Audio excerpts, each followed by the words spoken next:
Do Jornal Público, este é o Soundbite, Ruben Martins. E hoje, 40 anos depois da primeira tomada de posse do primeiro governo de Cavaco Silva, nobody is perfect.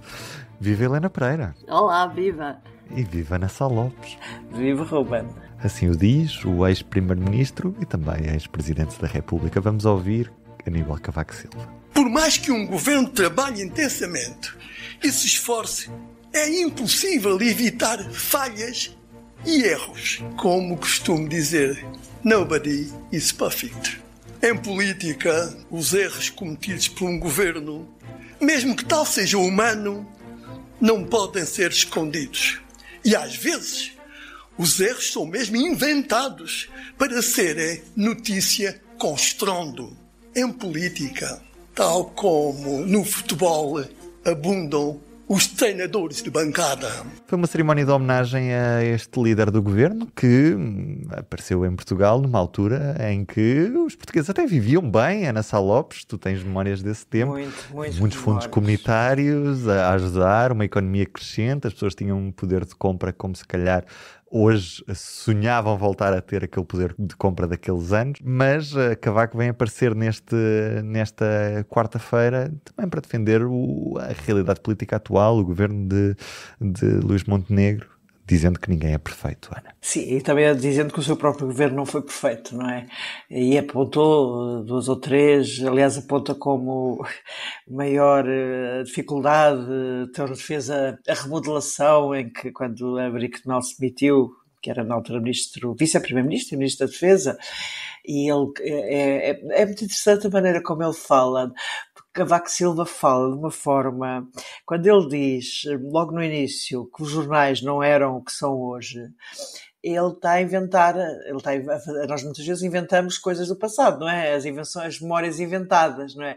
E neste caso é claramente uma memória inventada, porque é evidente que não havia canais 24 horas de notícias na época, não havia, e isso muda tudo, mas eu só me lembro, era de Cavaco Silva queixava-se dos jornais a um ponto que, da altura, dizia que não havia jornais. Por exemplo, o Público nasceu em 1990, ele não era só o Independente, que Cavaco Silva referiu. O Público fazia muitas notícias incómodas para o governo de Cavaco Silva e lembro-me perfeitamente de Cavaco Silva. Não era só o Público e outros. E o Cavaco Silva dizia mesmo, não leio os jornais. Era o statement dele perante uma comunicação que, na generalidade, lhe era adversa.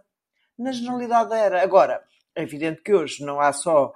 Há muitos canais a transmitir 24 horas por dia, canais de televisão na época não havia, e há as redes sociais, portanto há todo um mundo completamente diferente em termos de Cavaco comunicação. Silva adoraria este mundo das redes sociais em que podia falar diretamente com os eleitores, como o governo agora está a tentar fazer, substituindo-se ao jornalismo.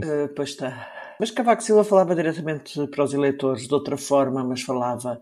E por acaso, nesse aspecto, eu acho que Cavaco Silva foi nessa época, sim, não hoje, mas nessa época podia-se dizer que uma grande parte da comunicação era tendencialmente mais de esquerda e tendencialmente contra o governo. A maior parte dos jornais, na televisão no direito, pronto, a RTP não se pode dizer isso, mas os jornais em si eram. E daí vem aquela coisa que hoje a direita ainda, de uma maneira bastante ridícula, repete de que a comunicação social está nas mãos da esquerda. É tudo falso, mas pronto, isso aí é o que é. Mas naquele tempo de Cavaco Silva era verdade. E Cavaco Silva conseguiu estabelecer uma relação direta com o povo interessantíssima. Cavaco Silva foi mesmo um fenómeno, teve sorte, porque foi numa altura em que começaram a chegar os dinheiros europeus, portanto...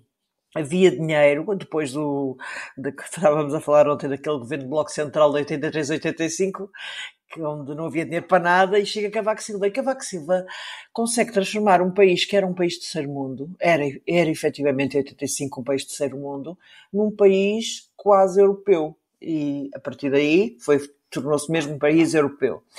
E nós não podemos esquecer que não havia estradas. Não havia água, não havia luz, em muitos de sítios deste Portugal, em 85. Ver isto só a partir de Lisboa, ok. Lisboa agora... Hoje há muitos sítios sem saneamento básico a 20 km de Lisboa.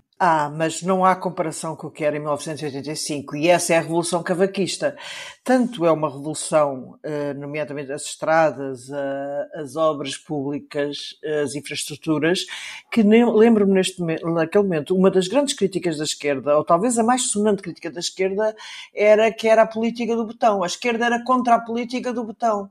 Claro, depois dava exemplos do Centro Cultural de Belém, que hoje é toda a gente gosta do Centro Cultural de Belém, mas naquele tempo houve uma enorme polémica entre a esquerda, que não queria que se construísse o Centro Cultural de Belém, e o governo Cavaco, que insistiu, e insistiu bem, na minha opinião, em que ele fosse construído. Era a política do botão, portanto, repara como era difícil fazer oposição a Cavaco Silva quando na altura tinha que se dizer a política do botão. Cavaco também fez uma coisa interessante no seu discurso, que foi de eleger como o momento mais feliz quando fez a revisão constitucional com o Vítor Constâncio, em que anulou a irreversibilidade das nacionalizações, portanto pôde-se começar a privatizar. É evidente que algumas privatizações podem ser discutíveis, reprivatizações, perdão. Agora, por amor de Deus, o facto de Portugal ter só uma televisão do Estado era totalmente absurdo. Era uma coisa que não lembrava, e a abertura que Cavaco Silva fez às televisões privadas foi bom para a comunicação social. Até o facto de só haver uma televisão demonstra como éramos um país de terceiro mundo. Eu gosto muito de países de terceiro mundo, isto não é nada contra, sinto-me muito bem neles, mas costumo dizer que quando vou a um país mais pobre, costumo dizer que me sinto em casa porque eu nasci neste país, nasci num país com pouca coisa, num país que era um país de terceiro mundo, efetivamente, e ainda o era em 85, a grande mudança de Cavaco Silva, efetivamente, isso ninguém pode negar, concorda ou não com as suas políticas, além de que, olha, por exemplo, ao contrário do que fez Passos Coelho e este governo está a tentar, Cavaco Silva conseguiu conquistar completamente os reformados, que criou leis, nomeadamente o 14º mês, que foi fundamental para obviamente, um segmento de população que tinha muitos problemas. Há uma grande mudança, claro que tem muito, ou tudo, quase, a ver com os dinheiros europeus, mas houve alguns dinheiros europeus que foram desperdiçados.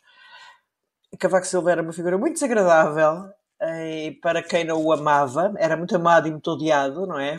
Era daquelas personagens que ou se amava ou se odiava, não havia quase meio termo. Ainda hoje é notável que, tendo Cavaco Silva saído do poder há tantos anos, depois como Presidente da República, ainda continua a causar na sociedade portuguesa esta aversão, amor-aversão, que só, de facto, pessoas que marcaram muito conseguem causar. E não deixa de ser o político mais votado de sempre. Helena Pereira, estamos a celebrar os 40 anos do primeiro governo de Cavaco, e o que é que te apraz dizer? Olha, que foi muito divertido. Achei muito divertido este momento, porque Cavaco Silva está mais velhinho, estamos todos, mas está com um sentido de humor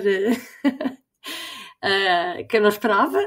E depois acontece, esta cerimónia foi pensada por Luís Montenegro para homenagear Cavaco Silva, mas sobretudo para vincar aquilo que ele acha que é o paralelismo que existe entre Cavaco e ele próprio, só que isto calhou realmente numa altura muito complicada para o governo e para Luís Montenegro, no meio desta guerra com os médicos e desta tensão à volta da Ministra da Saúde, e Cavaco Silva não dá ponto sem nó, e portanto fez um discurso que pode ser lido como um conselho para o momento, e portanto nessa parte também foi divertido, porque eu acho que não era nada disto que Luís Montenegro pensava quando marcou esta cerimónia toda com esta pouca circunstância, e Cavaco Silva, o que é que eu acho que acabou por ser o principal realmente, é quando ele diz que sentiu-se muito sozinho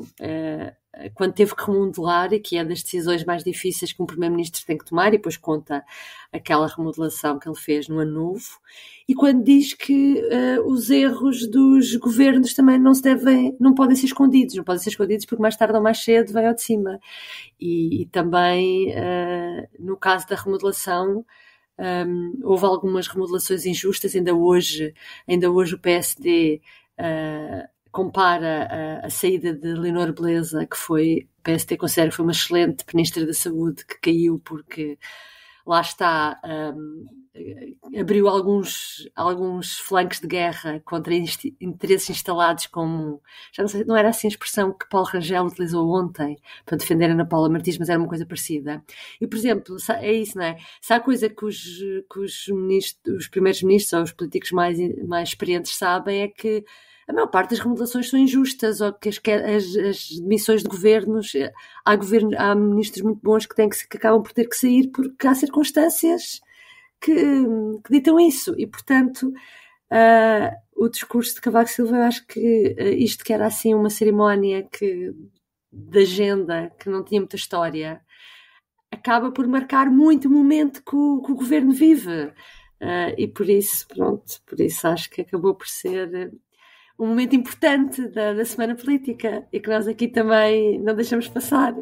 E marcou o soundbite de hoje, obviamente. Um beijinho. Exatamente. Até amanhã. Beijinho, até amanhã. Até amanhã. O Soundbites é um programa de Ana Sá Lopes, Helena Pereira e Ruben Martins. A música original é de Ana Marques Maia. Siga o podcast na sua aplicação preferida para não perder os novos episódios. O público fica no ouvido.